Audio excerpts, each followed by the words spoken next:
Hello everyone, this is Vishal Agnotri and welcome back to our YouTube channel Credi Wealth Private Limited. So आज की इस video में हम discuss करेंगे taxation in mutual funds, right? So first of all you need to understand, अगर आप tax देते हैं, आप अगर इन्वेस्टमेंट करते हैं म्यूचुअल फंड्स में तो आपको टैक्स देना पड़ता है, इनकम टैक्स देना पड़ता है, राइट? तो अगर इन म्यूचुअल फंड्स में आपको प्रॉफिट हो रहा है, सो इन दैट केस आपको कितना टैक्स देना पड़ेगा गवर्नमेंट को? So this is something which we are going to discuss in this video. So let's get started with the concepts.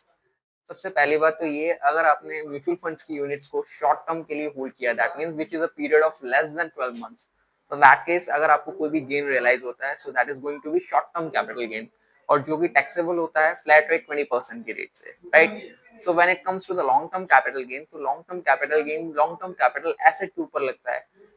किसी भी एसेट को, किसी भी म्यूचुअल फंड्स की यूनिट्स को अगर हम for a period more than 12 months के लिए अगर अपने पास रखते हैं और उसके बाद उसको बेचते हैं, तो उसके ऊपर जो गेन रियलाइज होता है उसको कहते हैं लॉन्ग टर्म कैपिटल गेन. और लॉन्ग टर्म कैपिटल गेन जो होता है वो होता है फ्लैट रेट 12.5% के रेट पे टैक्सेबल. बट इसके साथ ही एक चीज, बहुत ही इंपॉर्टेंट चीज ये है कि आपको गवर्नमेंट 1,25,000 तक का एग्जम्पशन देती है. तो दैट मीन्स अगर आपको 1,50,000 का प्रॉफिट हुआ है तो 1,25,000 उस पे से माफ है, और बाकी का जो 25,000 है उसके ऊपर आपको 12.5% के रेट से गवर्नमेंट को इनकम टैक्स देना है. So that was all about the taxation in mutual funds. Thank you very much. मिलते हैं नेक्स्ट वीडियो में.